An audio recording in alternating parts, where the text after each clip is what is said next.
Some stories are buried, some truths are hidden, and some evidence was never meant to be found. Welcome to Ink and Evidence, where silence tells stories, and every clue brings us closer to the truth. From chilling crime cases to unsolved mysteries and secrets the world tried to forget, we uncover what lies beneath. If you dare to question, if you seek the truth, then you're exactly where you need to be. Like the video, drop your thoughts in the comments, and subscribe and follow Ink and Evidence. Tell us where you're watching this video from. Your feedback always inspires us. Stay tuned to solve the mystery, because the truth always leaves a trace. Let's begin today's story. The Vanishing Portrait at Blackthorn Manor. Chapter 1, The Question in the Lamplight. A whispered unease begins. What is it, dear listener, that lingers in a room long after all voices have faded? Is it merely the memory of presence, or something more deliberate, more watchful? The question seemed to hang in the air that evening, though no one spoke it aloud. It drifted softly beneath the low ceiling beams, between the folds of velvet curtains, and settled gently beside a solitary lamp whose amber glow breathed life into the quiet. The hour was late. Outside, the wind pressed its cold palm against the windows of Blackthorn Manor, sighing through unseen cracks with a patience that felt almost intentional. Within, the warmth of the room stood in quiet defiance, firelight murmuring in the hearth, its rhythm slow and reassuring. And yet there was an unease. Hercule Poirot sat perfectly composed in a high-backed chair, his hands folded with delicate precision upon his lap. His polished shoes reflected the lamplight in faint crescents. Nothing in his posture betrayed discomfort. And still, his eyes, sharp, observant, moved with quiet purpose across the room. He was listening, not merely to sound, but to silence. A soft ticking came from the mantel clock, steady and unyielding. It marked time with such confidence that one might almost trust it implicitly. But Poirot, ever skeptical of certainty, tilted his head ever so slightly, as if questioning even that. "Curious," he murmured, his voice barely disturbing the air. The word dissolved quickly, swallowed by the hush. Across from him, a portrait rested above the fireplace. It depicted a woman of composed elegance, her expression serene, her gaze directed not outward but slightly to the side, as though her attention belonged to something just beyond the frame. The lamplight brushed against her painted features, revealing the subtle textures of age, faint cracks along the varnish, a delicate fading at the edges. Yet her eyes remained vivid, too vivid perhaps. Poirot's gaze lingered there. It was not admiration. It was inquiry. A log shifted in the fire with a quiet collapse, sending a brief flare of golden light across the room. Shadows stretched and recoiled like silent dancers, briefly altering the expression of the painted woman. For the smallest fraction of a moment, it seemed as though her gaze had shifted. Poirot did not move, he did not blink. Instead, he allowed the silence to settle once more, as though giving the room an opportunity to correct itself. And yet something had changed. Not visibly, not in any manner that could be immediately proven. But the atmosphere, ah yes, the atmosphere had deepened, as though a single thread had been pulled from a carefully woven fabric. He rose slowly, his movements measured, almost ceremonial. The floor beneath him responded with the faintest creak, a reminder that even the most steadfast structures possess their own quiet voices. As he approached the portrait, the warmth of the fire diminished, replaced by a cooler stillness. The lamplight flickered not violently but with a subtle uncertainty, as though it too had begun to question its surroundings. "Bonsoir, madame," Poirot said softly, addressing the painted figure with polite sincerity. His reflection appeared faintly in the varnished surface, merging momentarily with hers. He studied the details.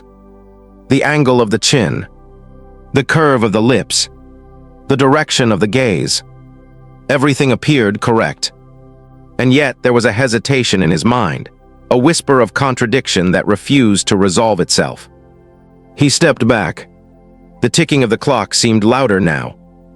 Or perhaps he simply listened more closely.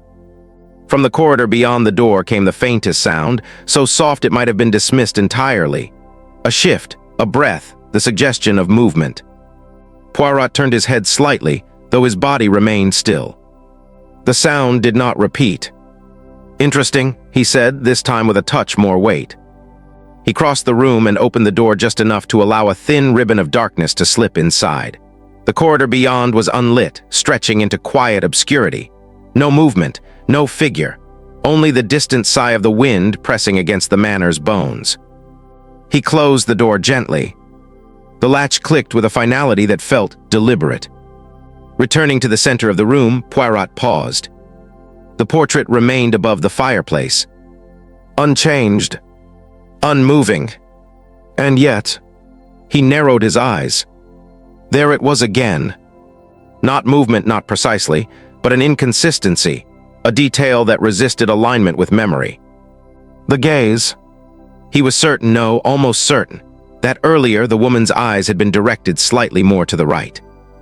Now they seemed centered. It was a subtle shift, so subtle that one might doubt its existence entirely. But Poirot did not deal in maybes.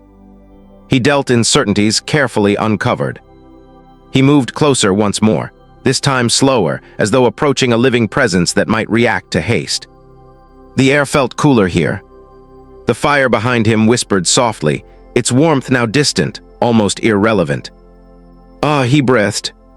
His fingers hovered near the frame, but did not touch it. Dust.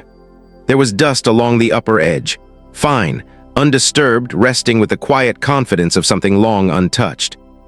Except a narrow interruption, barely visible, as though something or someone had disturbed it recently. Very recently. Poirot straightened. The question returned. Not spoken, not formed entirely in words, but present. What is it that lingers in a room after all voices have faded? He turned his gaze slowly around the room once more, taking in every surface, every shadow, every silent object. Nothing had moved. Nothing had changed. And yet everything had. The clock continued its steady march. The fire breathed its quiet warmth. The portrait watched, or seemed to. Poirot allowed himself a small, thoughtful smile, one that did not reach his eyes. "Then we begin," he said softly. Outside, the wind shifted direction, brushing the windows with a new insistence. Inside, the lamplight flickered once more. And somewhere just beyond the certainty of sight, something waited to be discovered. Chapter 2, Blackthorn Manor at dusk, shadows, silence, and soft strings. Dusk did not fall upon Blackthorn Manor so much as gather around it. It came slowly, softly from the edges of the moor, folding itself between the black branches of the thorn trees and settling against the old stone walls like a secret too heavy to carry farther. Snow had begun in the afternoon, first as a shy dusting upon the gravel path, then as a steady whisper across the lawns, the roof, the frozen fountain, and the narrow windows that glowed one by one with amber light. From a distance, the manor appeared almost welcoming. A great square house of weathered gray stone, with chimneys breathing pale smoke into the violet sky. Ivy clung to its sides in dark, twisting veins. Its upper windows looked out over the estate with the stillness of closed eyes. And before the main door, 2 lanterns burned beneath a shallow arch, their flames trembling in the wind as though they knew more than they wished to reveal. Inside, warmth waited.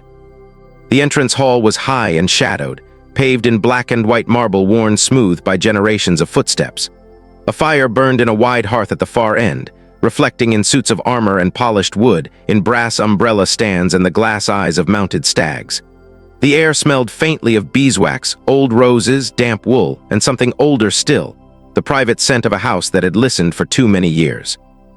A footman crossed the hall with careful steps, carrying a tray of folded napkins. Somewhere beyond him, from the music room, came the faint sound of strings. Not a full melody. Only a few notes from a violin, drawn slowly, almost tenderly, and then abandoned before they became a song. Hercule Poirot stood near the foot of the grand staircase, his overcoat now removed, his gloves held neatly in one hand. He did not immediately proceed to the drawing room, though he had been invited there. Instead, he remained still, allowing the house to present itself. A house, he believed, was like a person. It spoke first in posture. Blackthorn Manor stood straight, dignified, and cold, but beneath its composure there were signs of strain. A rug slightly turned at one corner. A chair positioned too close to the wall, as though moved in haste and then forgotten. A spray of melting snow upon the marble near the side passage, though the servants used the rear entrance. Small things, but Poirot's life had been built upon small things. The butler, Mr. Vale, waited nearby with the disciplined stillness of a man trained to disappear while remaining visible. "Madame is expecting you in the drawing room, Monsieur Poirot," he said. His voice was low, respectful, and very nearly without feeling. "Merci, monsieur," Poirot replied. "But before one enters a room, one must sometimes listen to the house that contains it." The butler's expression did not alter. Only his fingers tightened, almost imperceptibly, upon the silver edge of the salver he carried. Poirot noticed. A clock struck the quarter hour somewhere deep within the manor. Its tone was mellow, distant, and strangely mournful. The sound traveled down corridors, climbed the staircase, and vanished somewhere above, absorbed by carpets, curtains, and closed doors. Then came the violin again. 3 notes this time. Soft, uncertain, interrupted. Poirot glanced toward the music room. The door stood partly open, and through the narrow gap he saw a sliver of candlelight trembling over a polished instrument resting upon a chair. No player was visible. "Who plays?" Poirot asked. Mr. Vale paused. "Miss Clara Ashbourne when she is in spirits, sir." "And this evening?" "This evening, sir, she has not touched the instrument." The answer settled between them. The wind pressed against the front doors with a low, wooden sigh. Poirot turned, not toward the music room, but toward the staircase. Above, the landing curved into shadow. Portraits lined the wall there, stern men in hunting coats, pale women with pearls at their throats, children posed beside dogs long dead. Their painted eyes followed the descent of dusk with endless patience. At the center of the landing hung a larger empty space. The wallpaper there was darker at the edges, paler in the middle, marking where something had once rested for many years. Poirot studied it. "A painting has been removed," he said. Mr. Vale's face remained composed, but the silence that followed was answer enough. "Temporarily, sir." "Temporarily," Poirot repeated gently. "A useful word, it promises everything and explains nothing." The butler inclined his head. "It is not for me to say, sir." "Ah," said Poirot, "but sometimes it is precisely what is not for one to say that is most interesting." From the drawing room came a murmur of voices, civilized voices, the low music of restraint. A woman's laugh rose briefly, bright as crystal, then broke off too soon. Another voice answered, masculine and soft, with an edge of irritation concealed beneath charm. The house was full, and yet it felt waiting. Poirot moved at last across the hall. As he passed the long table beneath the staircase, he noticed a shallow dish of calling cards. One card lay half apart from the others, as though recently handled. The name upon it had been smudged by a damp thumb. Dr. Edmund Lorimer. Poirot did not touch it. He only looked. Then near the base of the umbrella stand, something caught the light. A thread of dark blue wool snagged upon the brass claw foot. Fine wool. Expensive, not from a servant's coat. He lifted his eyes. The side passage beyond the stand led toward the library, the conservatory, and the rear stair. It was unlit. "Does everyone gather in the drawing room before dinner?" Poirot asked. "Usually, sir." "Usually," said Poirot with quiet pleasure. "Another excellent word." Mr. Vale's eyes flickered toward the side passage. "Only once. Only quickly. But enough." Poirot smiled as though he had been given a small gift. They entered the drawing room. It was a beautiful room, arranged to soothe and impress. Lamps with silk shades cast pools of honey-colored light upon polished tables. Heavy curtains shut out the snow and darkening grounds. The fire glowed low and steady, illuminating the carved mantel where a row of porcelain birds stood in delicate formation. Bowls of winter roses stood on side tables, their fragrance softened by warmth. The guests turned as Poirot entered. Lady Evangeline Blackthorn sat nearest the fire, upright in a chair that seemed more throne than furniture. She was silver-haired, narrow, and elegant, with fingers resting upon a cane of black lacquer. Her eyes were pale and unreadable. Beside the piano stood Clara Ashbourne, young, composed, and too still. Her hands were clasped before her, but one thumb rubbed the other in a small, anxious rhythm. Captain Julian Vane leaned against the mantel, handsome in a careless way, though his smile arrived a moment after his eyes. Dr. Lorimer stood near the bookcase, grave and neatly bearded, holding a glass he had not tasted. And at the window, half turned from the room, was Mrs. Selene March, the late lord's widowed niece, dressed in dark green silk that seemed almost black in the lamplight. Introductions were made with the practiced ease of people accustomed to ceremony. Poirot bowed. Lady Blackthorn looked at him for a long moment. "So," she said, "the famous detective has arrived before the crime." A faint chill passed through the room. Captain Vane laughed softly. "Aunt Evangeline, surely we are not so theatrical." "Every family is theatrical," Lady Blackthorn replied. "The only difference is whether it admits an audience."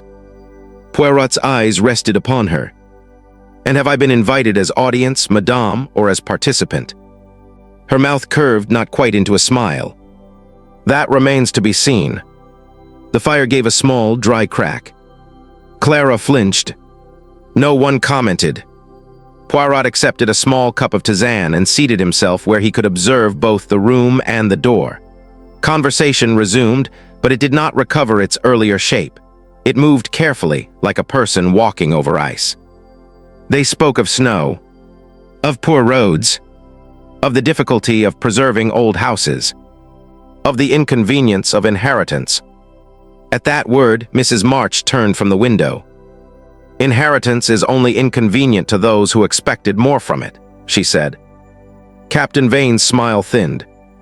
Dr. Lorimer lowered his gaze. Lady Blackthorn tapped her cane once against the carpet. A soft sound, yet it silenced them. Poirot sipped his tisane. The manor deepened around them. Beyond the curtains, snow continued to fall, covering paths, hedges, tracks, and mistakes. Inside, the lamps glowed warmly, the fire whispered, and the civilized faces of Blackthorn Manor arranged themselves into expressions of perfect calm. Then the violin sounded again. One note, clear, lonely, from the empty music room. Clara's face drained of color. Lady Blackthorn's fingers tightened on her cane. Captain Vane stopped smiling, and Poirot very gently placed his cup upon its saucer. The sound was almost inaudible, but in that room it was enough to begin the evening. Chapter 3. The Guests and Their Quiet Secrets, Portraits Within Portraits. Dinner at Blackthorn Manor was served beneath the gaze of the dead. The dining room stretched long and narrow, paneled in dark oak that absorbed the firelight and returned it as a softened glow. Silver candlesticks stood at measured intervals upon the table, their flames bending whenever the old house exhaled through hidden cracks. Outside the tall windows, the snow continued to fall, soundless and patient, covering the gardens until the world beyond the glass seemed not real, but painted in shades of blue and pearl. Poirot sat midway down the table, precisely where Lady Blackthorn had placed him. It was, he suspected, no accident. From there he could observe every face in candlelight and every portrait along the walls. Generations of Blackthorns looked down from gilt frames, judges, soldiers, widows, heiresses, and children with solemn eyes. Yet one absence disturbed the balance of the room more than any presence. Above the sideboard there was an empty space. The wallpaper showed a pale rectangle where a large painting had hung for many years. The surrounding portraits seemed to lean toward it, as though listening to the silence left behind. Poirot allowed his gaze to rest there for only a moment. Then he turned to the living. Lady Evangeline Blackthorn presided at the head of the table, her black silk gown flowing around her like ink. Her age had not softened her. Rather, it had polished her into something sharp and enduring. She ate very little, spoke even less, and watched her guests with an expression that suggested she had already forgiven none of them. To her right sat Captain Julian Vane, nephew by marriage, soldier by reputation, gambler by rumor.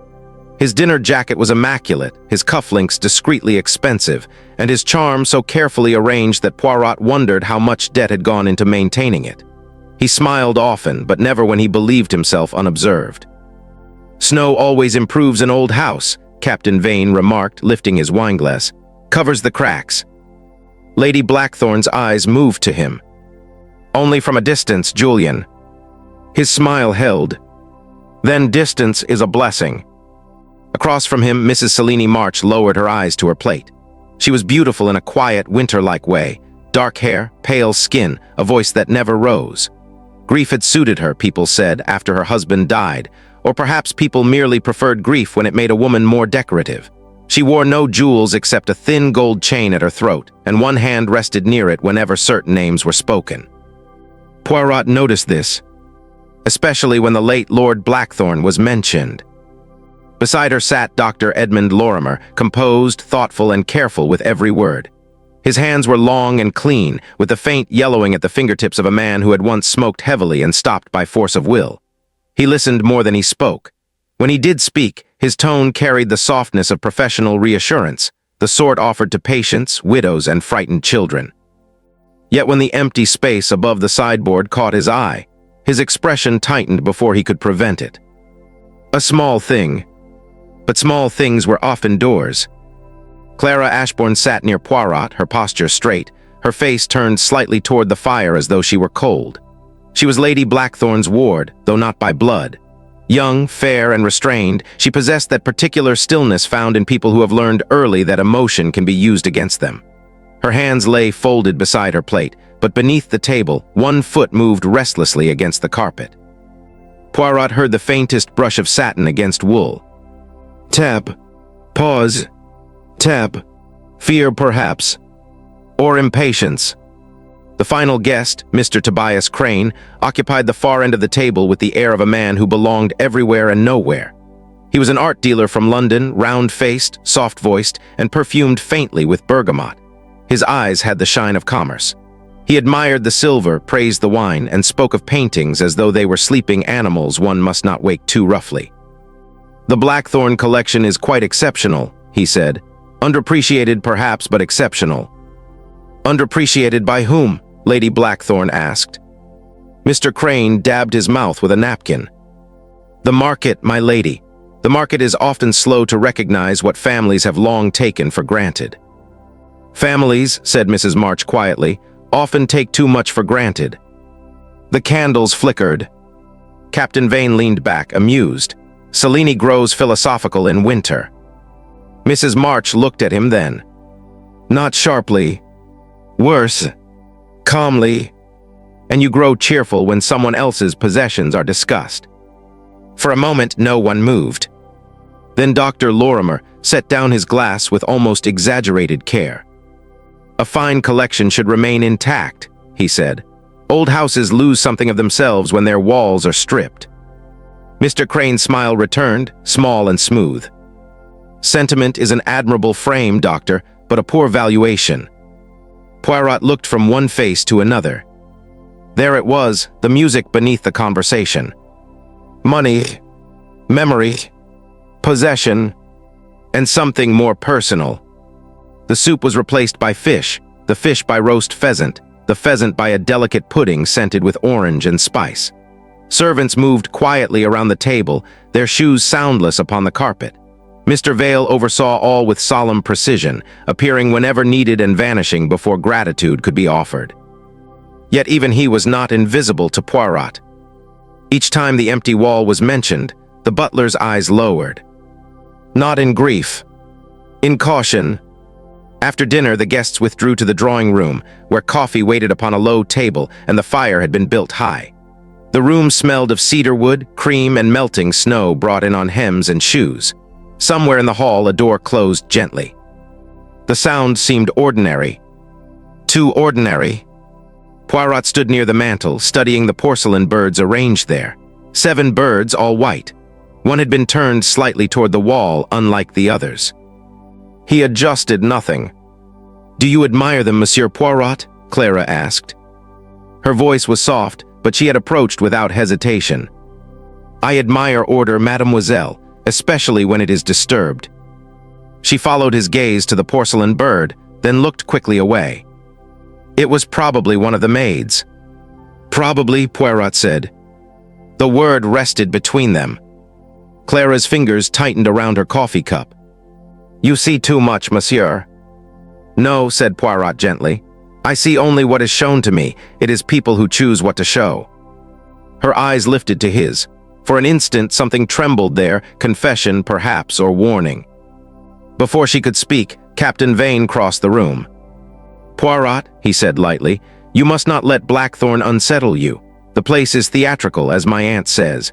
Every old house has drafts, portraits, and relatives who behave like ghosts. Indeed, Poirot replied, and which of these is most dangerous? Captain Vane laughed. The relatives, naturally. From the piano, Mrs. March began to play. Not a lively piece, but a slow arrangement in a minor key, each note placed with delicate restraint. The melody moved through the room like candle smoke. Its softened faces, blurred tensions, made even suspicion appear elegant. Mr. Crane stood by the bookcase, examining a small landscape in a dark frame. Dr. Lorimer watched him. Lady Blackthorn watched everyone. Poirot watched the reflections in the window glass. There the room appeared doubled, the living guests mingling with their darker selves, each face overlaid upon the night. For a moment, Mrs. March's reflection seemed to sit beneath the empty wall in the dining room. Captain Vane's smile looked thinner in the glass. Clara's pale profile seemed almost identical to one of the painted girls on the staircase. Portraits within portraits. Lives framed by expectation. Secrets varnished until they shone. The music faltered. Mrs. March's hands paused above the keys. "What is it?" asked Dr. Lorimer. She did not answer at once. Her gaze had moved to the door. A faint sound came from beyond it. Not the violin this time. A scrape. Wood against wood. Then silence. Mr. Vale entered moments later, carrying the coffee tray, though coffee had already been served. His expression was controlled, but his face had lost color. Lady Blackthorn saw it immediately. "Well," she said. The butler bowed. "My lady, forgive the interruption." His eyes moved, almost unwillingly, toward Poirot. The gallery door was found open. Captain Vane straightened. "That is hardly a tragedy." Mr. Vale swallowed. "No, sir." Lady Blackthorn's cane struck the floor once. "Say it." The butler's voice lowered. "The covered portrait has been disturbed." The room held its breath. Poirot looked at each guest, one by one. Captain Vane too still. Mrs. March too pale. Dr. Lorimer too composed. Mr. Crane too interested. Clara too frightened. Lady Blackthorn alone seemed unsurprised. Outside, the snow thickened against the glass, erasing the grounds, the path, and perhaps already the footprints of whoever had passed through the gallery. Poirot folded his hands behind his back. "Then," he said softly, "it would appear the house has begun to speak." Chapter 4. The Vanishing at Midnight, when the eyes disappear. By midnight, Blackthorn Manor had withdrawn into itself. The fires had been lowered, the lamps dimmed, and the long corridors lay under a hush so complete that even the old clock seemed reluctant to disturb it. Snow pressed softly against the windows, filling every pane with a pale, shifting darkness. Outside, the world had become muffled and indistinct. Inside, every breath, every creak, every faint settling of timber carried the delicacy of a secret being placed upon a table. Poirot had not gone to bed. He stood at the upper landing, wrapped in a dark dressing gown of impeccable cut, his slippers aligned with quiet dignity upon the runner carpet.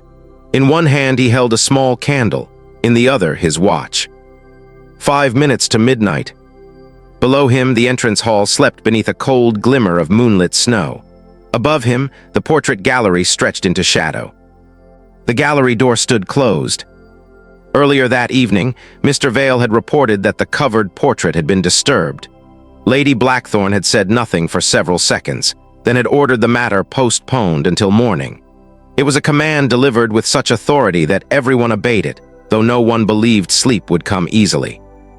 Poirot, however, trusted neither sleep nor postponement.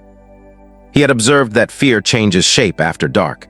At dinner, it sits politely at table. In the drawing room, it hides behind music. But near midnight in a sleeping house, fear often grows bold enough to leave its room. He lifted the candle and moved toward the gallery. The flame trembled, casting a small golden circle before him. Portraits watched from either side of the passage. Gentlemen in stiff collars, ladies with pearls and lowered eyes, children holding roses already browned by time. Their faces appeared and vanished as Poirot passed, each briefly awakened by light, then returned to darkness. At the gallery door he paused. There was no sound within. No step. No whisper. Only the faint, almost tender sigh of snow against glass. Poirot reached for the handle, then stopped. A draft touched his cheek. Very slight. He turned his head. At the far end of the corridor, a narrow service door stood ajar. It should not have been open. Through it drifted air colder than the rest of the house, carrying the faint scent of wax, dust, and damp stone. Poirot regarded it thoughtfully. "Ah," he murmured, "someone prefers not to use the obvious path." He did not follow it yet. Instead, he opened the gallery door. The room beyond was long, elegant, and pale in the moonlight. Tall windows looked over the winter gardens, their curtains drawn back so that the snow outside illuminated everything with a bluish, spectral glow. Frames lined the walls in solemn procession. Some portraits were grand, some intimate, but all seemed gathered in silent witness around the object at the far end. The covered portrait. It rested upon an easel before the fireplace, draped in a cloth of dark velvet. 2 lamps stood nearby unlit. A small table held a silver paper knife, a box of matches, and an empty glass. Poirot entered without haste. The floorboards made no sound beneath the thick carpet. He placed his candle upon the table and looked first at the glass. A fingerprint marked the rim. Not clear enough to identify, perhaps, but fresh enough to matter. Beside it, the box of matches had been opened. 1 match was missing. The lamps, however, had not been lit. Poirot's eyes narrowed with pleasure. "Why strike a match," he whispered, "if one does not light the lamp?" From somewhere below came the first chime of midnight. Deep, slow, the house received it like a memory. Poirot turned toward the covered portrait. The second chime sounded. He noticed that the velvet cloth did not hang as it had earlier. The fold at the right side was raised, caught perhaps on the corner of the frame beneath. The third chime. He stepped closer. The air near the easel was cooler than the rest of the room. A window to the left stood closed, yet a thread of snow had gathered upon the sill. Not much, merely a fine white line that would be invisible by morning. The fourth chime. Poirot bent and examined the carpet. There near the easel leg was a small dark mark. Not blood, not ink, wax, perhaps black wax. The fifth chime. He straightened. The sixth. A sound came from the corridor outside. Soft. Almost nothing. A weight shifting on old wood. Poirot did not turn. The seventh chime. The door behind him opened by the width of a hand. The eighth. A figure stood in the gap, pale against the darkness. Clara Ashbourne. She wore a dressing gown of ivory wool, and her hair was loose about her shoulders. Her face looked younger without the discipline of daylight. One hand rested upon the doorframe. "Monsieur Poirot," she whispered. He looked at her gently. "You are awake, mademoiselle. So are you. A habit of mine."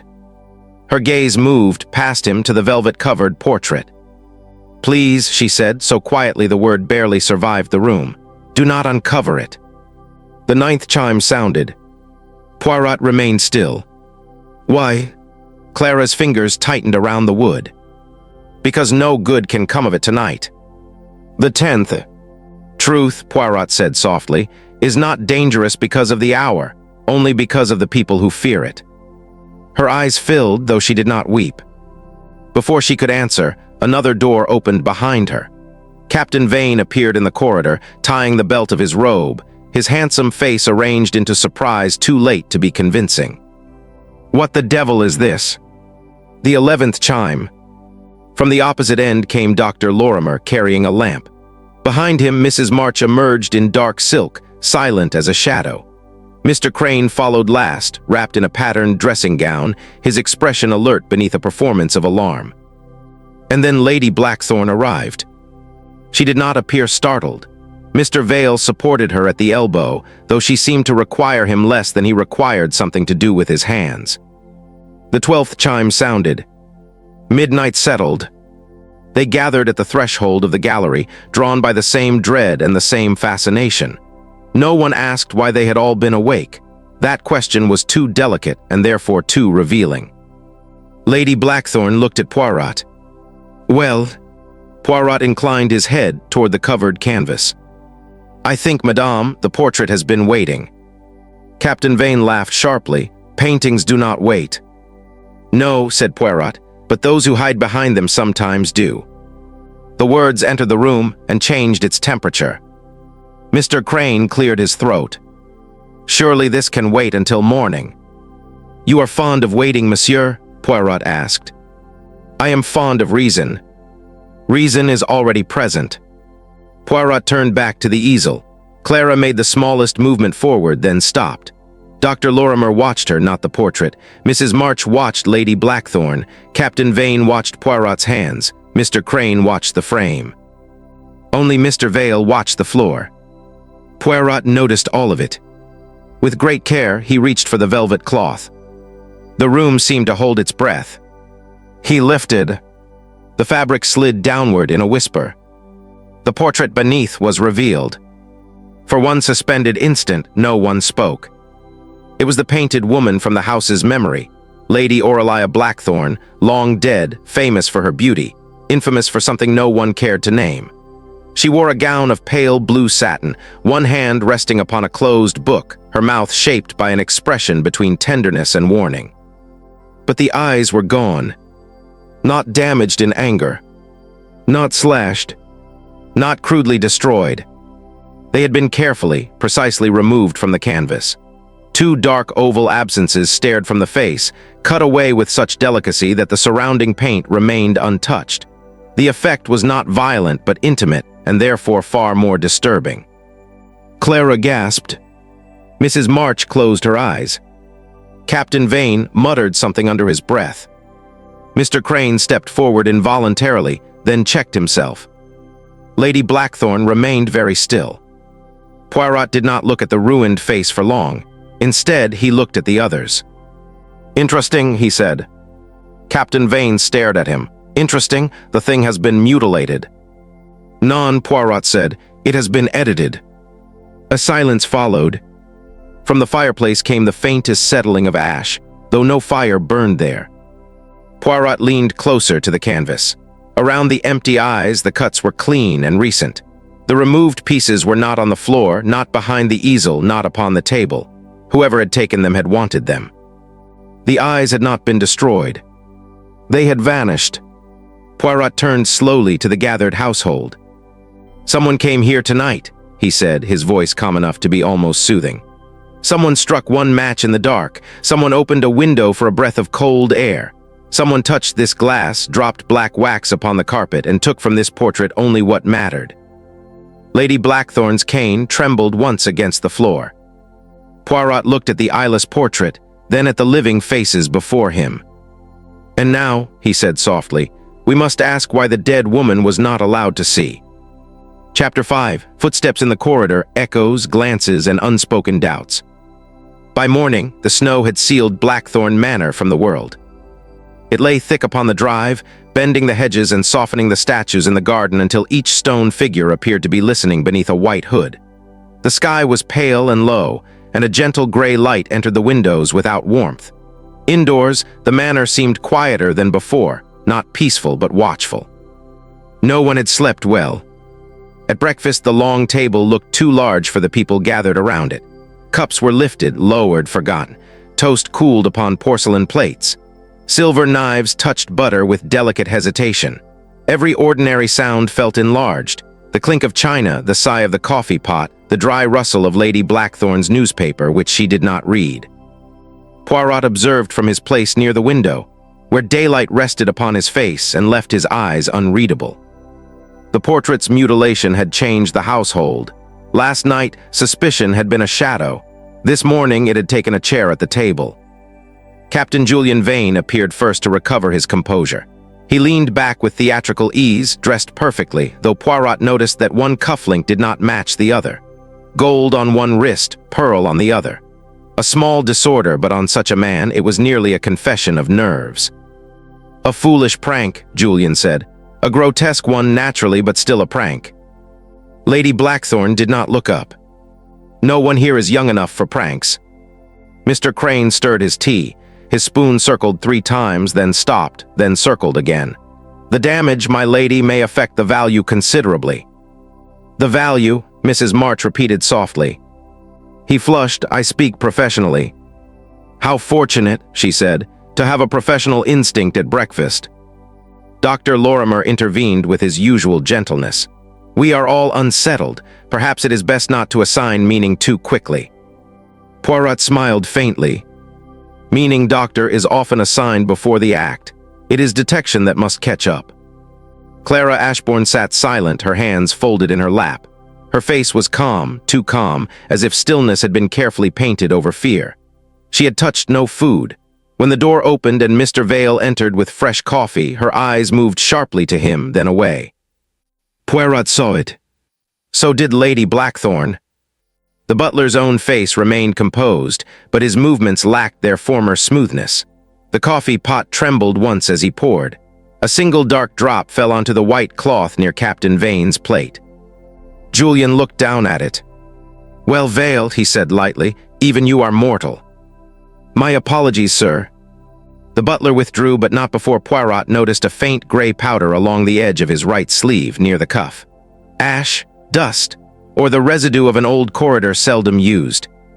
When breakfast ended, Poirot asked that no one leave the house and that each person remain available. Lady Blackthorn agreed without argument. That, too, interested him. He began with the corridor. The upper passage outside the gallery was colder than the rooms beside it.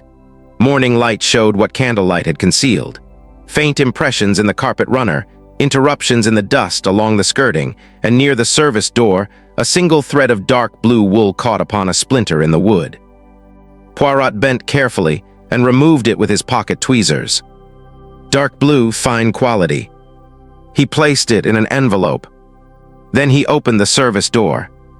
Beyond it, a narrow stair spiraled downward, intended for servants, though evidently not only servants had used it. Dust lay thick upon the outer edges of each step, but the center had been disturbed. Not by many feet, by one person, perhaps 2. At the bottom, the stair opened into a passage behind the library. There the air changed, becoming faintly damp, scented with coal smoke and stone. A small window, set high into the wall, stood unlatched. Snow had blown inward and melted upon the sill. Poirot touched the wet stone lightly. Fresh, but the latch had not been forced. Someone knew it could be opened. From the library came the murmur of voices. Poirot remained behind the door and listened, not with vulgar eagerness, but with professional respect for truth in its unguarded form. Captain Vane spoke first, low and irritated. "You should have destroyed it years ago." Mrs. March answered, colder than the snow outside, "and allowed you to sell the rest without obstacle." "That is not what I meant." "It is always what you mean, Julian, beneath one costume or another." A pause. Then Dr. Lorimer's voice. "Enough. Walls in this house are not as loyal as you suppose." Poirot's eyebrow lifted. He waited until their footsteps moved away, then entered the library from the main door several moments later, as though by chance. The room was warm, lined with books from floor to ceiling, the sort of books inherited rather than read. A fire burned low beneath a marble mantel. On a desk near the window lay writing paper, sealing wax, and an inkstand. The wax was black. Poirot approached it.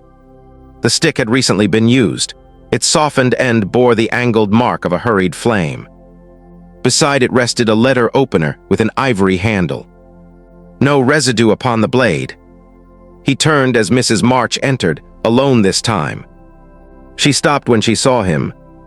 "Do detectives always wander into private rooms?" "Only when private rooms invite me." She moved toward the fire and held out her hands to its warmth. Her face in daylight seemed more fragile, though her voice remained steady. "You think one of us did this?" "I think," said Poirot, "that a portrait does not cut out its own eyes." A faint smile touched her mouth and vanished.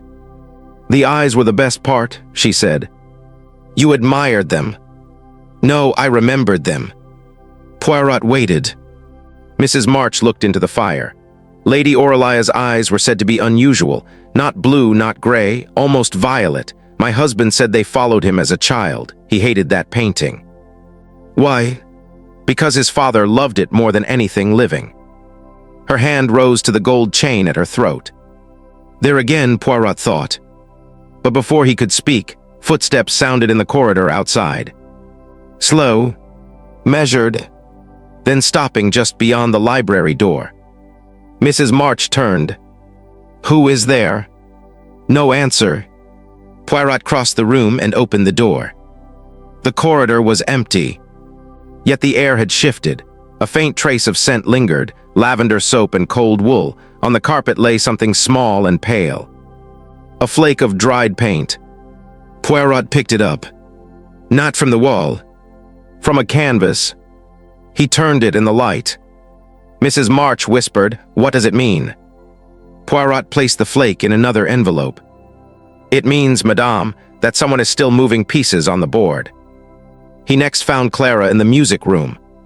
She sat before the violin, though she did not touch it.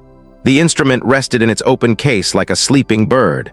Morning light fell across the strings, turning them silver.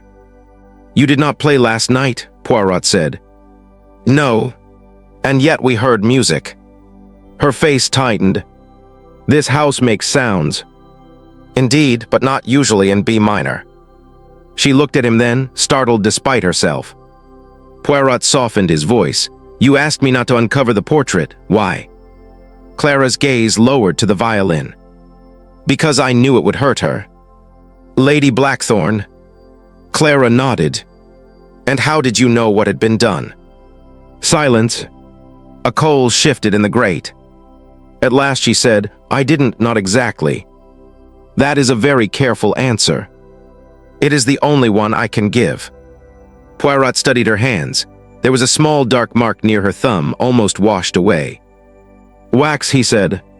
She folded her hand quickly. "I sealed a letter yesterday." "To whom?" Her lips parted. Before she could answer, Lady Blackthorn's cane sounded in the hall. Tap, tap, tap. Clara went pale. Lady Blackthorn appeared in the doorway, erect and severe. "Monsieur Poirot," she said, "when you have finished frightening children, perhaps you will join me in the gallery." Clara's eyes flashed, not with fear now, but with wounded pride. "I am not a child." Lady Blackthorn looked at her. "No," she said quietly, "that is precisely the trouble." In the gallery, the eyeless portrait waited beneath morning light. The cuts looked cleaner now, almost surgical. Poirot examined the back of the canvas, the frame, the easel, the table, the cold fireplace. On the hearthstone lay a faint smear of soot where something had been dragged or knelt upon. Lady Blackthorn watched him. "You suspect Clara?" "I suspect everyone, Madame. It is the most democratic of my habits." "She is sentimental. Sentiment can make people foolish." "And guilt." Lady Blackthorn's eyes sharpened. "Guilt makes people theatrical." Poirot turned from the hearth. "Then this house is full of theater." For the first time her composure trembled, only a little, only at the edges. Down the corridor came footsteps again. Everyone heard them this time. Not imagined. Not memory. Slow steps approaching the gallery. Poirot opened the door. Mr. Vale stood there holding a silver tray. Upon it lay 2 small painted fragments wrapped in a handkerchief. The missing eyes. The butler's voice was barely above a whisper. "They were found, sir, in Captain Vane's room." For a moment, the manor seemed to stop breathing. Poirot looked at the fragments, then past Vale into the dim corridor, where every closed door now seemed to conceal a listening face. "Ah," he said softly, "how very convenient." Chapter 6. Fragments of truth, clues beneath candlelight. By late afternoon, The snow had turned the windows of Blackthorn Manor into mirrors. The world outside had vanished beneath white silence, and within the house, every lamp was lit earlier than usual. Their flames glowed behind amber shades, softening the corners of rooms and laying golden pools across carpets, polished wood, and anxious hands. The manor seemed warm, almost tender, yet beneath that warmth lay the delicate chill of accusation. The painted eyes of Lady Aurelia Blackthorn had been found in Captain Julian Vane's room. That fact moved through the house without needing to be spoken. It entered with the tea tray, lingered beside the staircase, settled in the folds of curtains, and followed each guest from room to room like a shadow that had learned manners. Captain Vane denied everything. He denied it with elegance at first, then irritation, then laughter, and finally with a quiet anger that suited him least of all. "It is absurd," he said, standing in the morning room while the others gathered around him at a cautious distance. "I had no reason to touch the portrait." Lady Blackthorn sat near the fire, her cane across her lap. "No reason?" she asked. Julian's mouth tightened. "No reason connected to vandalism." "Ah," Poirot said gently from beside the window. "Then there are other reasons." Captain Vane turned toward him. "You enjoy word games, Monsieur Poirot." "I enjoy words, monsieur, because people place their secrets inside them and forget to lock the door." No one smiled. The fragments lay upon a small table, still wrapped in Mr. Vale's handkerchief. The two painted eyes, cut from the canvas with almost reverent care, stared upward from their folds of linen. Their color was indeed unusual, a muted violet gray, luminous even in ruin. They did not look like evidence, they looked like witnesses. Poirot leaned over them but did not touch. They were found where precisely? Mr. Vale stood rigid near the door. "In Captain Vane's dressing case, sir." "Open or closed?" "Closed, sir." "Locked?" "No, sir." Captain Vane gave a short laugh. "Because I had nothing worth stealing." Mrs. March, seated near the writing desk, looked up. "That has not always stopped you." His eyes moved to her. "Careful, Selene. Why is care suddenly fashionable in this family?" Dr. Lorimer stepped forward with a physician's instinct to quiet discomfort. "Accusations will not help." "On the contrary," Poirot said softly, "accusations are most helpful. They reveal the direction in which fear wishes us to look." He turned to Mr. Vale, who had access to Captain Vane's room. "All household staff, in theory, sir, though only the maid assigned to that corridor would enter." "And in practice?" The butler hesitated. "In practice, sir, the guests move freely." "Freely," Poirot repeated, "yet with purpose." He asked to see the room. Captain Vane objected, then consented too quickly. They went upstairs together, Poirot, Captain Vane, Lady Blackthorn, and Mr. Vale. The corridor seemed narrower in the lamplight, its wallpaper patterned with dark roses that appeared almost black. Somewhere below, someone played 2 notes on the piano and stopped, as if thinking better of being heard. Captain Vane's room was handsome and careless. A fire burned low. His evening clothes were draped over a chair rather than hung. A scent of shaving soap, cigar smoke, and damp wool lingered in the air. On the dressing table lay cufflinks, a silver brush, a folded racing paper, and a letter turned face down. Poirot's gaze passed over each object slowly. The dressing case sat upon a luggage stand. Mr. Vale opened it. Inside were razors, brushes, cologne, a small flask, and the space where the handkerchief had been discovered. Poirot bent close. There was no paint dust inside, no loose thread from the linen, nothing to suggest the fragments had rested there long. "How interesting," he murmured. Captain Vane folded his arms, meaning the eyes were not placed here in haste last night. They were placed here with care this morning. Lady Blackthorn's face did not change, but her fingers closed around the head of her cane. "How do you know?" "Because the case smells strongly of cologne, madame. The handkerchief did not. Had it lain here all night, it would have absorbed the scent. It did not." Captain Vane looked briefly relieved. Poirot noticed relief often resembles guilt when seen from a distance. On the carpet near the fireplace, he saw a tiny crescent of black wax. Not dropped, pressed flat, as though carried on the sole of a shoe. He slipped it into an envelope. "Captain," he said, Did you visit the library last night? No. Did you seal a letter? No. Did you go through the service stair? Certainly not. Poirot looked toward the wardrobe. The door was closed, but at its base protruded the faintest line of dark blue fabric. He crossed the room and opened it. Inside hung a dark blue overcoat. Fine wool. A snag showed near the hem. Captain Vane stared at it. I wore that yesterday afternoon. To the side passage.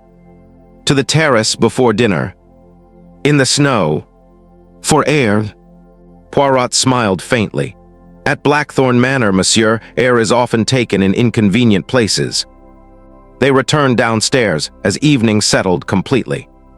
The drawing room had been prepared for comfort. Curtains drawn, fire brightened, lamps lit, decanters set out, silver tray waiting. Yet the arrangement felt like a stage awaiting confession. The guests had gathered, each pretending not to wait. Poirot requested candles. Lady Blackthorn lifted one eyebrow. Candles? Yes, madame, electric light is honest, but candles are indiscreet. Mr. Vale brought 3 candlesticks and placed them upon the low table.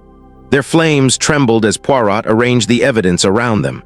The painted eyes, the black wax, the blue thread, the paint flake, and a matchbox from the gallery.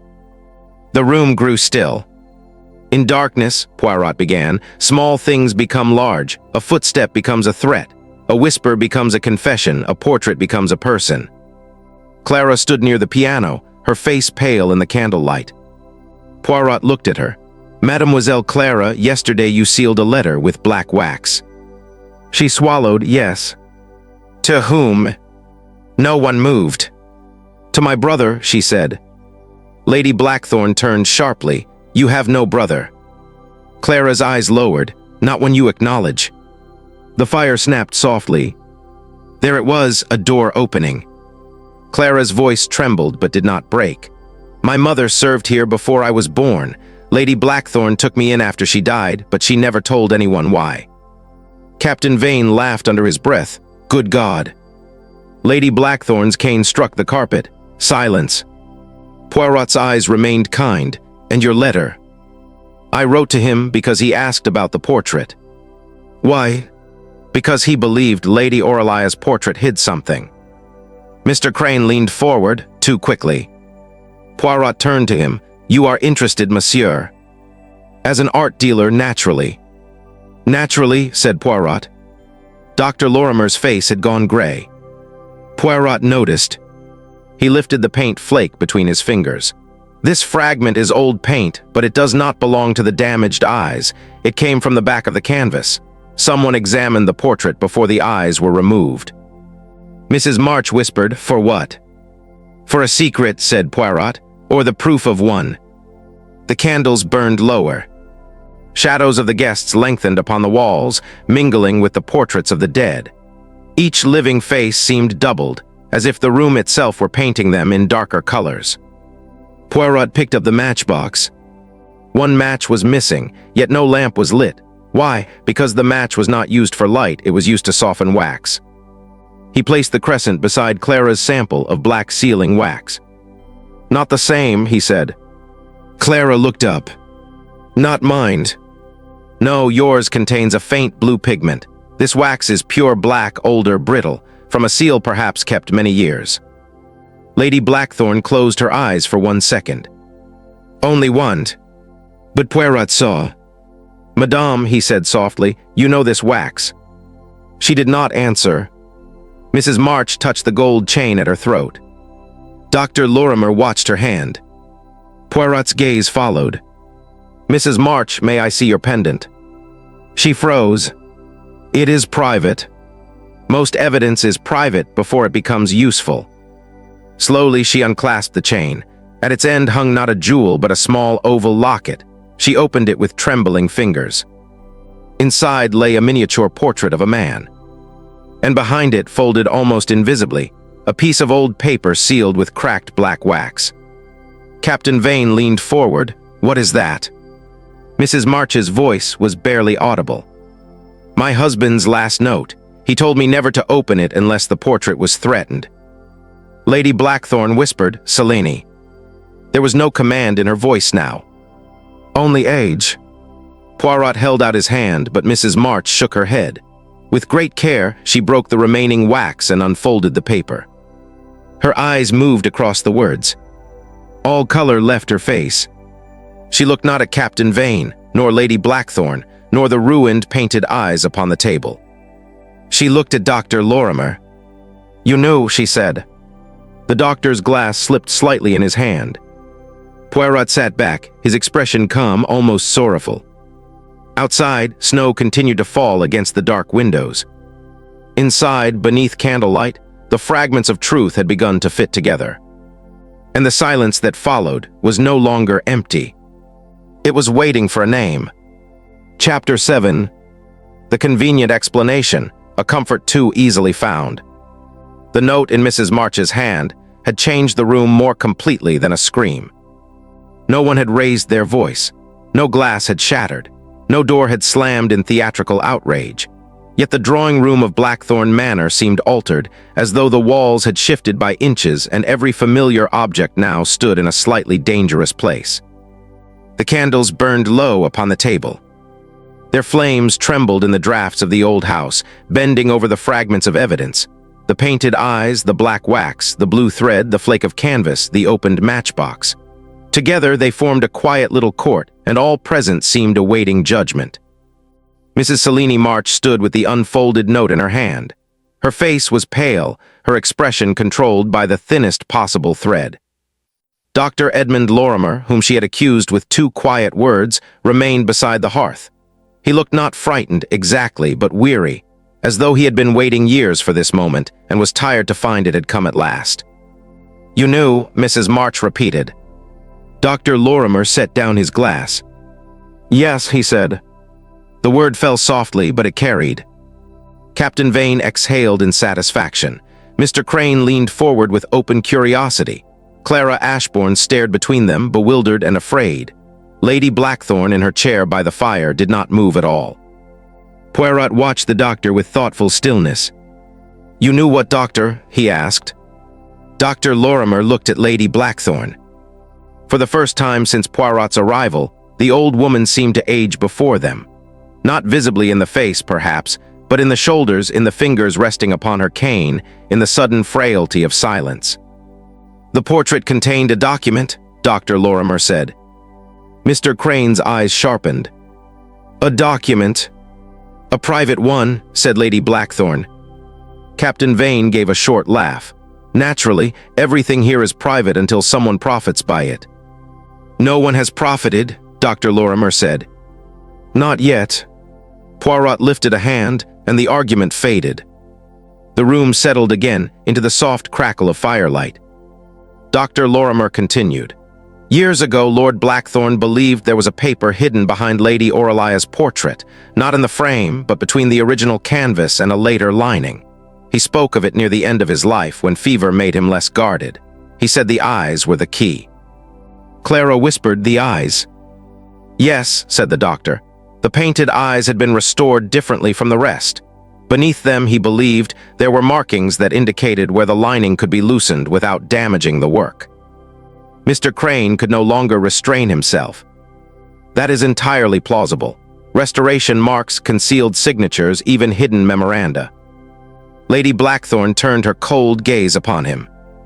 "Your enthusiasm is unbecoming." He sat back at once. Mrs. March looked down at the note in her hand. "My husband wrote that if the portrait was ever threatened, I must ask Dr. Lorimer about the sealed papers. He said Edmund knew what had been hidden and why."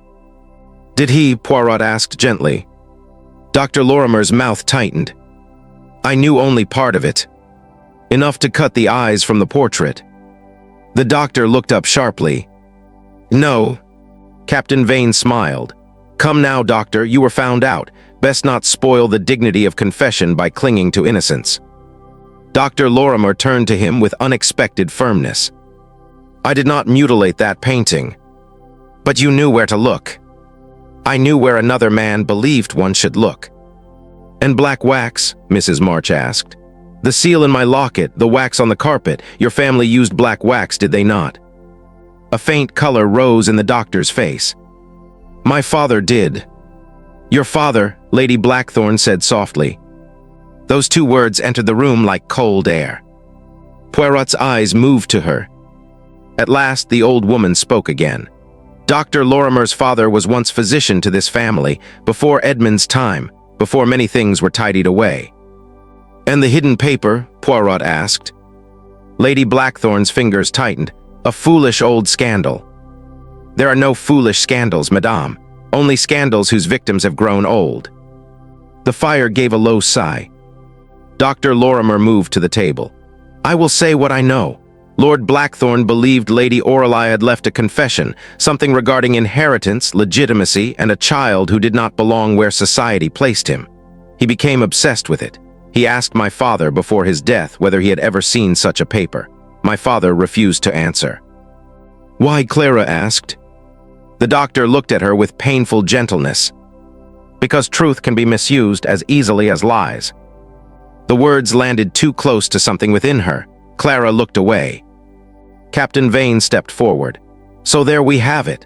The good doctor, guardian of inconvenient secrets, feared exposure. He cut out the eyes to find the hidden document and planted them in my room to distract suspicion." The explanation was so neat that it seemed almost kind. A little too kind. The others turned toward Dr. Lorimer.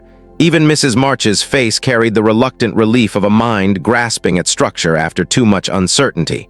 Mr. Crane looked fascinated. Clara looked wounded. Lady Blackthorn closed her eyes. Poirot, however, looked at Captain Vane. "An elegant theory," he said. Julian bowed lightly. "I do my humble best." "Too elegant, perhaps." The room quieted again. Captain Vane's smile faltered. Poirot rose and walked slowly to the evidence table. He picked up the crescent of black wax. "We are told that Dr. Lorimer had knowledge. We are told that his father used black wax. We are told that he had motive to protect an old secret. All this is agreeable, comfortable. It allows the mind to rest." He looked around the room. But when an answer arrives too soon, messieurs et mesdames, one must ask whether it was invited. Dr. Lorimer released a breath, but Poirot did not look at him. The wax found in the gallery was pressed flat, carried on a shoe. The wax in Mrs. March's locket is old, cracked, and brittle. The wax from the library desk was softened recently. But this small piece from Captain Vane's room, this is different again. It has picked up carpet fibers from the upper corridor. Mr. Vale, standing near the door, lowered his eyes. Poirot turned to him. "You found the painted eyes in Captain Vane's dressing case?" "Yes, sir." "At what hours?" "Shortly after 11. "And why were you in his room?" "To instruct the maid, sir, the fires." "There was no maid with you." A delicate stillness followed. Mr. Vale's face tightened. "No, sir, she had just left." "Convenient," Poirot said softly. Captain Vane frowned. "Are you accusing Vale now?" "I am accusing no one. I am admiring convenience." He moved to the mantel, where the porcelain birds still stood in formation. One remained turned toward the wall. Poirot touched none of them. "Last night before midnight, someone wished us to believe the portrait had been attacked for gain. This morning, someone wished us to believe Captain Vane had done it. Now, through Mrs. March's note, someone offers us Dr. Lorimer 3 explanations, each one plausible, each one incomplete." Mrs. March's voice was low. "Then what do you believe?" Poirot turned from the birds. "I believe the person responsible has studied all of you very closely." Clara shivered. Outside the drawing room, the wind moved along the corridor with a soft, almost human murmur. Lady Blackthorn opened her eyes. "Then who?" Poirot did not answer immediately. Instead, he took the painted eyes from the linen and held them near the candle flame. Their violet-gray irises caught the light and seemed, for a moment, almost alive. "You see," he said, "these were removed with care, not to destroy the portrait, not to search behind it, not even to silence it." Captain Vane's patience broke. "Then why?" Poirot looked at the painted fragments, and his expression grew grave. "To move them." No one spoke. He placed the eyes back upon the table. The eyes were not the end of the crime. They were the beginning of a message. At that moment, from somewhere deep within the manor, The violin sounded. One note, then another. A slow, trembling phrase that drifted through the walls like a memory trying to be heard. Clara's face emptied of color. "My violin is locked in its case," she whispered. Poirot turned toward the door. For the first time that evening, his calm expression sharpened. "Then," he said softly, "someone has opened another case." Chapter 8. Beneath the surface calm, threads begin to unravel. The violin note faded before anyone reached the corridor. It did not end like ordinary music with breath or intention, but seemed to dissolve into the walls of Blackthorn Manor, leaving behind only the faintest tremble in the air. The guests stood motionless in the drawing-room doorway, listening to the silence that followed. It was a silence with edges, a silence that had been arranged. Poirot stepped into the hall first. The lamps along the corridor burned low, their yellow halos touching the dark paneling and failing to reach the corners. Beyond the windows, snow brushed against the glass with soft, persistent fingers. The manor had the stillness of a sleeping creature that knew it was being watched. Clara stood behind him, her face pale. "My violin," she whispered. "It came from the music room." "Then let us ask it who has played," said Poirot gently. No one laughed. They moved together through the hall, not in haste, but in that careful manner people adopt when fear has made even familiar flooring seem uncertain. Lady Blackthorn leaned upon Mr. Vale's arm. Captain Vane followed with his jaw set. Mrs. March kept one hand at her throat, though the locket now hung open and empty against her dress. Dr. Lorimer walked beside her, silent, grave, and troubled. Mr. Crane, for once, had no comment ready. The music room door stood ajar. Inside, a small fire burned in the grate, though no one admitted lighting it. The room glowed with the calm intimacy of a private recital. Candles had been placed upon the piano. Their flames shimmered upon polished wood, upon framed music, upon the pale curve of the violin resting not in Clara's case, but across a chair near the hearth. Clara gave a small, wounded sound. Poirot crossed the room and looked down at the instrument. One string vibrated still. Barely, almost imperceptibly. Beside the chair lay a bow, its horsehair loosened. On the floor near the piano bench rested a single black button. Poirot picked it up with his handkerchief. "From a coat?" asked Captain Vane. "Perhaps," Poirot said, "or from an explanation that has begun to lose its fastening." He examined the violin. The strings were intact. No sign of force, no sign of clumsy handling. Whoever had played it had known how to touch it, just enough to wake the room, not enough to perform. Clara approached slowly. "That is not how I leave it," she said. "No," Poirot replied, "you are precise." Her eyes flickered toward him. "You know that. I know that the rosin in your case is always placed at the left side, the cloth folded twice, and the bow angled toward the hinge. This arrangement," he gestured to the chair, "belongs to someone imitating care without understanding it." Clara looked at the violin as though it had betrayed her. Lady Blackthorn spoke from the doorway. "Enough theater, who did this?" Poirot did not answer. He moved to the piano where the sheet music lay open, a nocturne in B minor. The page had been turned to the second movement, but there was no dust upon the first. "Someone opened this recently," he said. Mr. Crane leaned in. "Is that important?" "Everything is important until it proves otherwise." On the edge of the music stand, Poirot found a smear of gray dust, the same powder he had seen on Mr. Vale's sleeve that morning. But now, near it, a finer trace gleamed faintly in the candlelight. Gold. Not metal filings, not glitter. Pigment. He touched it to the tip of his finger. Dr. Lorimer came closer. "What is it?" "Gilding dust, I think, from an old frame."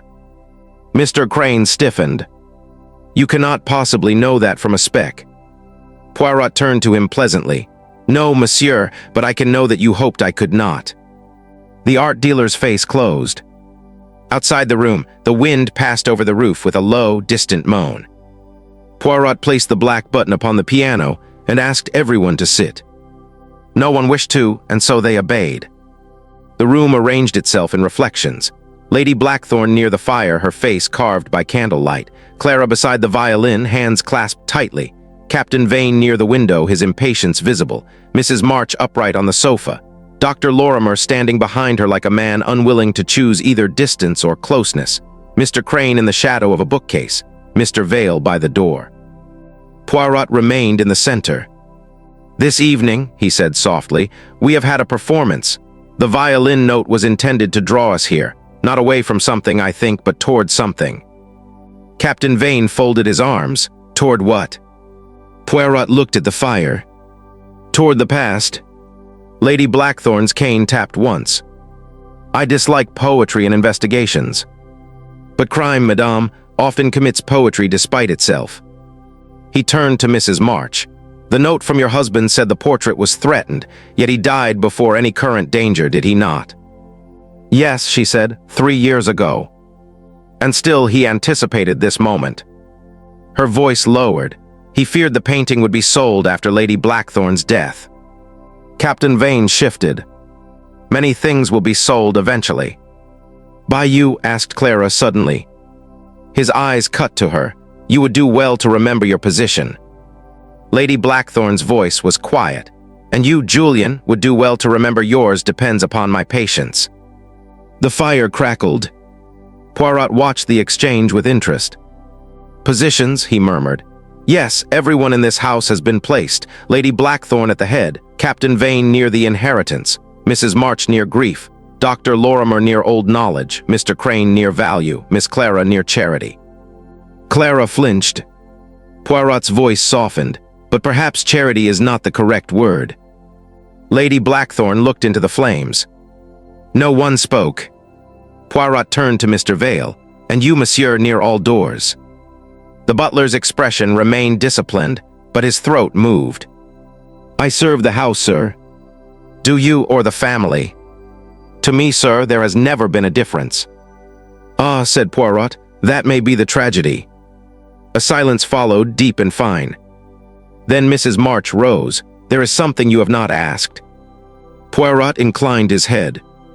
"The document," she said. "If everyone believed something was hidden behind the portrait, why was the portrait not opened years ago?" "Because," said Lady Blackthorn suddenly, "I forbade it." All eyes turned to her. She sat very straight, but the mask had thinned. "My husband wished to tear it apart. My son wished to burn it. Cellini's husband wished to preserve it. Edmund's father wished it forgotten. Everyone wished something from that portrait. I alone wished it left untouched." "Why?" Clara asked. Lady Blackthorn's gaze rested on her for a long moment. "Because some truths do not liberate. They only change the name of the cage." Clara went still. Dr. Lorimer closed his eyes briefly. Poirot said nothing, but his expression altered with the quiet arrival of certainty. At that moment, Mr. Crane moved. Only slightly. His hand drifted toward his waistcoat pocket, then stopped when Poirot looked at him. "Something troubles you, monsieur?" "No." "Good, then you will not object to emptying your pocket." Mr. Crane flushed. "This is outrageous." "Most revelations are." Slowly, under the pressure of every gaze, the art dealer removed a folded paper, a pencil, a small magnifying glass, and a narrow strip of painted canvas wrapped in tissue. Clara gasped. Captain Vane stepped forward. "What the devil is that?" Mr. Crane stammered. "A sample, merely a sample from the damaged lining. I intended to examine it professionally." "Without permission?" Mrs. March asked. "I meant no harm." Poirot unfolded the tissue. The strip bore old pigment, not from the eyes but from the portrait's edge. On its reverse, faint brown ink marked a line of writing. Not enough to read fully, but enough to prove a message had existed. Lady Blackthorn's face became ashen. Poirot held the fragment near the candle. "There is writing beneath the lining, not a rumor, not fever, fact." The room seemed to contract. Mr. Vale whispered, "Then it is true." Poirot turned. "What is true?" The butler's composure broke for one breath, then returned too late. Lady Blackthorn looked at him sharply. "Vale." But Poirot had heard enough. He placed the fragment beside the button, the gilding dust, and the silent violin. "The threads begin to unravel," he said. "Not because they were pulled tonight, but because long ago someone tied them too tightly." Clara stood slowly, her eyes fixed on Lady Blackthorn. "Tell me," she said, "tell me what I am." The wind pressed hard against the windows. No one answered, and in the candlelit stillness, the eyeless portrait seemed no longer absent from the room. It had become the room. Chapter 9. Poirot's Final Assembly. The mind reveals what eyes missed. It was nearly 10 o'clock when Poirot requested that everyone assemble in the portrait gallery. By then, Blackthorn Manor had grown very quiet. The snow had ceased at last, leaving the grounds buried beneath a soft white stillness.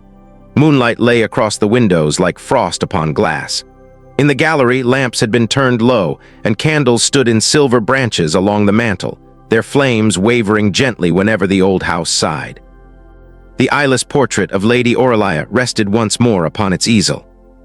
It had been covered again with dark velvet, though everyone knew what lay beneath. That was the peculiar power of a hidden thing. Once seen, it did not vanish from the mind. It remained present even under cloth. Lady Blackthorn sat nearest the fire, rigid and pale, her cane resting across her knees. Clara Ashbourne stood by the windows, her face reflected faintly in the darkened glass. Mrs. March occupied a chair near the table, the open locket held tightly in one hand. Dr. Lorimer stood behind her, grave and silent. Captain Vane leaned against the wall with forced indifference. Mr. Crane hovered near the portraits, looking smaller than before. Mr. Vale waited by the door, as he had waited beside so many doors in this house. Poirot stood before them all. For a moment he said nothing. He allowed the room to breathe.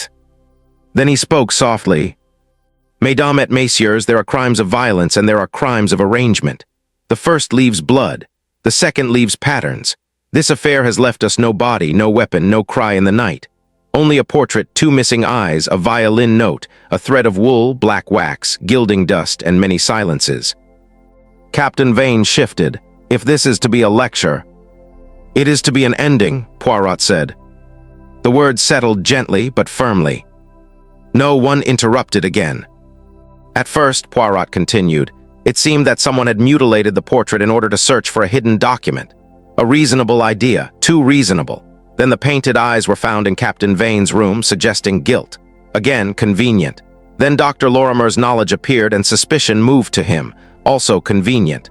Then Mr. Crane produced a stolen strip from the canvas lining and we had motive of greed. Very convenient indeed." Mr. Crane swallowed. "I acted improperly, but I did not cut the eyes." "No," said Poirot, "you did not." The art dealer sagged slightly with relief. Poirot turned to Captain Vane. "Nor did you, Captain." Julian's expression sharpened. "Naturally. You were being framed, yes, but also watched. Your debts, your impatience, your wish to sell the collection, these made you useful. A guilty-looking innocent is a very valuable thing." Julian's color rose, but he said nothing. Poirot turned to Dr. Lorimer. "You, Doctor, knew of the old rumor. You knew that Lady Aurelia's portrait concealed a truth about inheritance. But you did not wish it revealed, not for yourself, but for someone else." His eyes moved to Clara. She did not move. Dr. Lorimer lowered his head. "I promised my father I would keep the matter buried." Lady Blackthorn's hand tightened on her cane. Poirot nodded. "Yes, your father attended this house when the old scandal was fresh. He knew that a child had been born, hidden, displaced. He knew the name, but he did not act. Men often mistake silence for mercy." The candles trembled. Clara's voice was barely audible. "What child?" Lady Blackthorn closed her eyes. Poirot did not answer her yet. He turned instead to Mrs. March. "Your husband suspected the portrait contained proof. He left you the note, but not the truth. Why? Because he feared what proof would do to this family. He wished the secret preserved, but not destroyed." Mrs. March's fingers closed over the locket. "He told me Lady Aurelia had suffered for being honest." "Indeed," said Poirot. He stepped toward the covered portrait. But tonight's crime was not committed by someone searching blindly. The person already knew where to cut. The cuts were too careful. The eyes were removed not to discover the secret, but to prevent others from seeing how the secret was hidden. Mr. Vale looked at the floor. Poirot's gaze rested on him, then moved on. The false clues were placed with knowledge of the household. Captain Vane's dressing case, Clara's violin, the service stair, the library wax. These are not the choices of an outsider. They are the choices of someone who knows the habits of this house more intimately than any guest. Lady Blackthorn whispered, "No." Poirot looked at her gently. "Yes, madame." The room seemed to grow colder. Mr. Vale lifted his head. "My lady." Poirot raised a hand. "Permit me." The butler fell silent. You see, there was one clue that did not fit any suspect. The gray dust on Mr. Vale's sleeve, the same dust upon the music stand. At first, one might think it came from the servant's stair, but mixed with it was gilding dust from an old frame, not the frame of Lady Orelia's portrait, another frame. Mr. Crane frowned. "Another frame." Poirot smiled faintly. "Precisely. The empty space above the dining room sideboard, a painting had been removed from there before my arrival. Temporarily, Mr. Vale said, such a useful word. He walked to the far wall of the gallery and drew aside a smaller curtain. Behind it stood a narrow portrait in a tarnished gilt frame, a young maid in a plain blue dress holding a folded letter. Clara inhaled sharply. "I have never seen that painting." "No," said Poirot, "you were not meant to." Lady Blackthorn's face had turned to stone. Poirot continued, his voice low. "This portrait was taken down because it resembled someone too strongly. Not Lady Orelia, not any Blackthorn, you, mademoiselle." Clara looked from the painting to Lady Blackthorn. The resemblance was unmistakable. The same brow, the same mouth, the same quiet defiance behind the eyes. Poirot turned to Mr. Vale. "You removed it." The butler's face collapsed, not dramatically, but inwardly, as though the supports beneath years of discipline had finally given way. "Yes, sir." A murmur passed through the room. Lady Blackthorn said, "Vale, do not." But the butler looked only at Clara. "I did it to protect her." Clara stepped back. "Protect me from what?" "From becoming a weapon," Vale said. Poirot's eyes softened, but his voice remained steady. Mr. Vale's mother was the maid in that portrait, Lady Orelia's companion. She carried the first proof of the secret and hid the second. The document behind the portrait did not name a thief. It named a bloodline. Captain Vane stared. "What bloodline?" Poirot lifted the velvet cloth from Lady Orelia's portrait. The dark, empty eyes faced them all. "Lady Orelia had a daughter," he said. "A child taken from her and raised under another name because her marriage, her estate, and her fortune depended upon silence. That daughter's line did not vanish.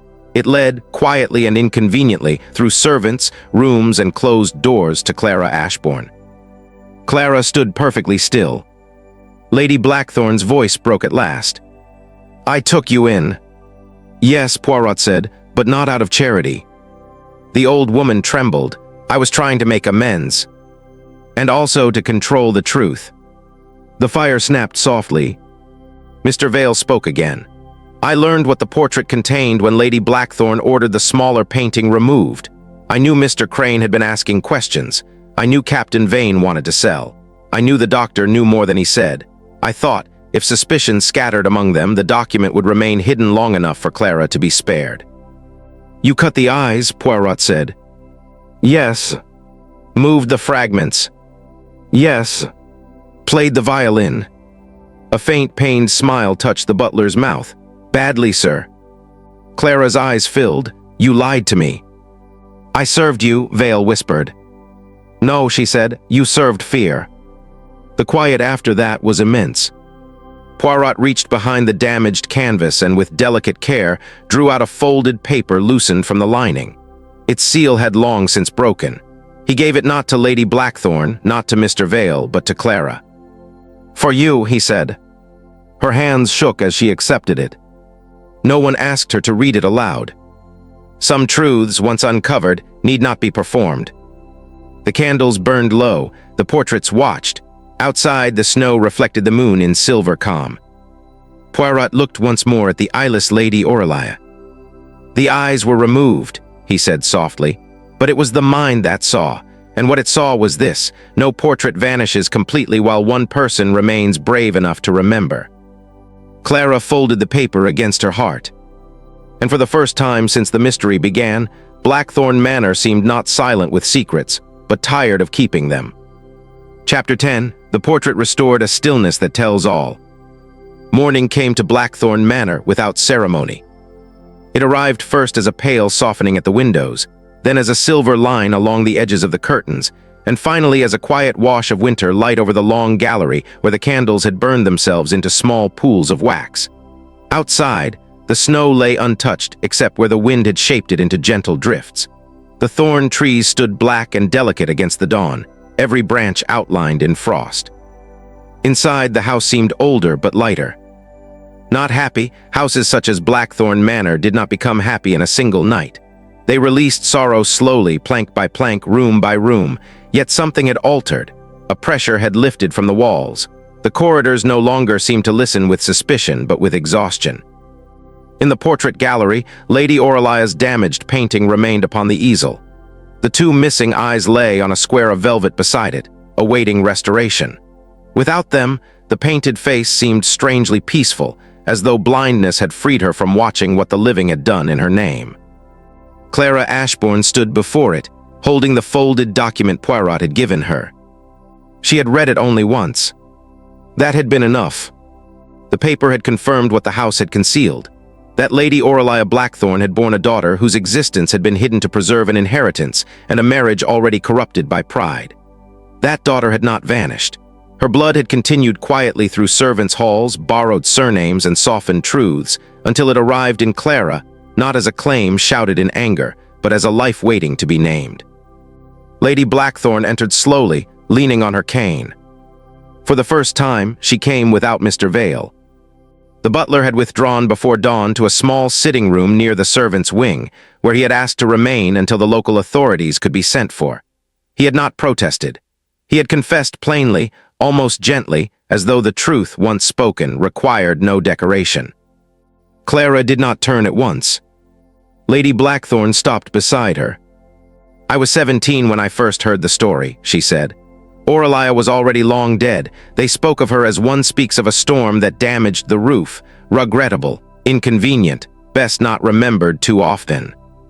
Clara looked at the eyeless portrait. "And yet you kept her." Lady Blackthorn's mouth trembled faintly. "Yes. Why?" The old woman took some time to answer. "Because guilt sometimes disguises itself as devotion." The room held the words gently.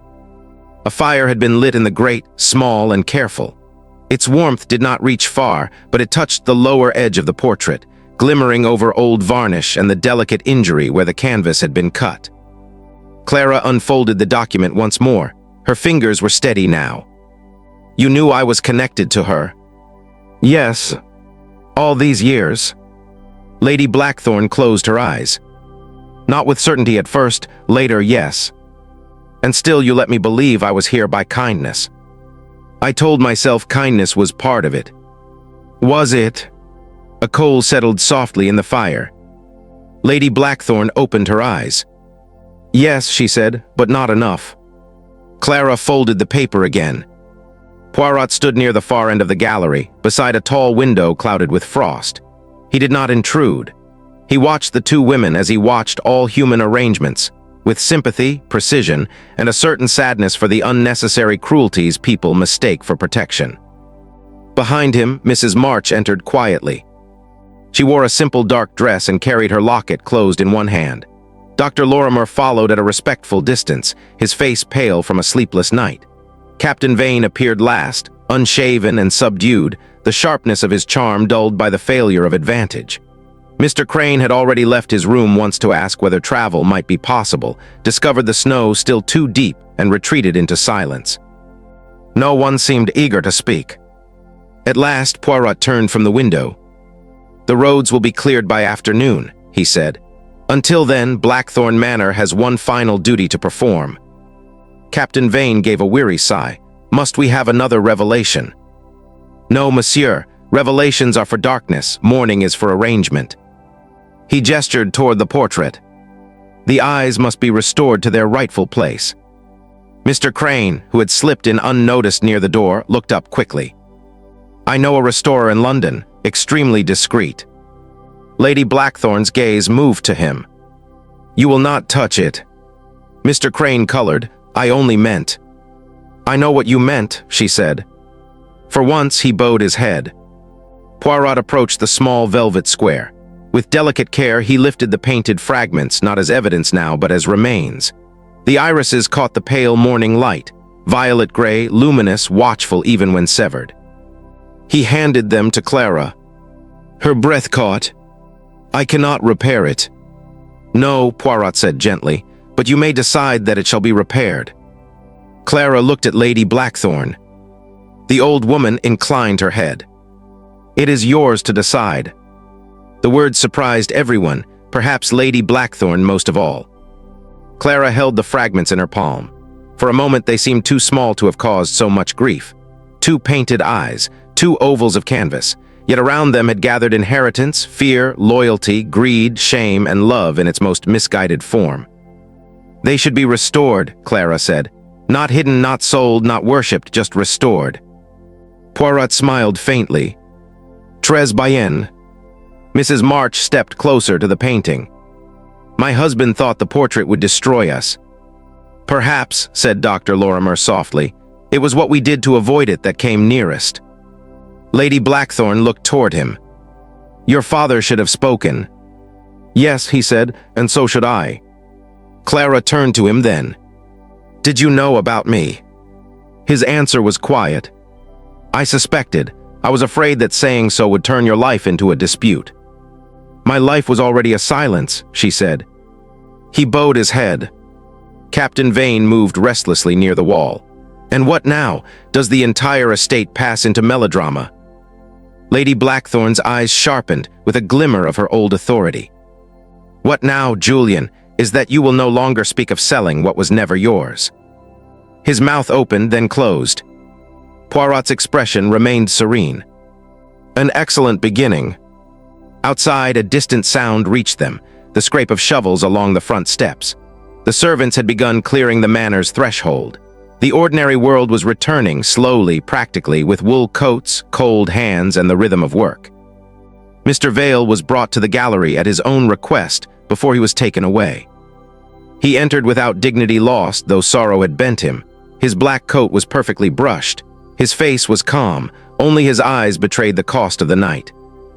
He looked first at Lady Blackthorn, then at Clara. "I ask no forgiveness," he said. Clara studied him for a long time. "You cut her eyes out?" "Yes." "To protect me?" "Yes." "No," she said softly. "You protected the secret, I was only inside it." The words struck him more deeply than anger would have done. He lowered his head. "You are right." A silence followed, not cruel, not merciful, simply true. Then Clara stepped aside so he could see the portrait. "It will be restored," she said. Mr. Vale looked at Lady Aurelia's damaged face. His own expression trembled, and for the first time he seemed not a butler, but a son of the house's hidden rooms, shaped by service and silence until he had mistaken obedience for love. "I am glad," he whispered. When he was gone, the gallery remained still. The day brightened. Snow slipped from a branch outside and fell in a soft cloud past the window. Somewhere below, a maid opened curtains. Somewhere else, crockery chimed as breakfast was laid. The manor, indifferent and changed, resumed its breathing. Poirot prepared to leave after luncheon. In the entrance hall, Clara met him beside the black and white marble floor. The air smelled of cold wool, polished wood, and the faint smoke of morning fires. "You knew before last night," she said. "I suspected." "Because of the portrait." "Because of the living," he replied. "The dead are often less mysterious." She smiled faintly. "What should I do now?" Poirot adjusted his gloves with care. "Live in such a way, mademoiselle, that no one may frame you, neither in canvas nor in expectation." Her eyes softened. "That sounds difficult." "Yes," said Poirot, "but difficulty is not always tragedy. Sometimes it is dignity beginning." A motorcar waited outside, black against the snow. As Poirot stepped beneath the archway, he looked back once at Blackthorn Manor. The windows caught the winter light. For the first time, they did not seem like eyes watching the world, but panes through which the world might enter. Above, in the gallery, the portrait of Lady Aurelia waited for careful hands. Its gaze would return. Not accusing, Not haunting, simply present. And in that stillness, Blackthorn Manor told all it had refused to say for generations. That secrets do not preserve families, they preserve fear. Truth, however painful, opens the locked room and lets in the morning. Poirot entered the car. The door closed softly. As the vehicle moved down the cleared drive, the snow began to fall again. Not heavily, not ominously, but gently, as though covering the old tracks while leaving the road ahead visible.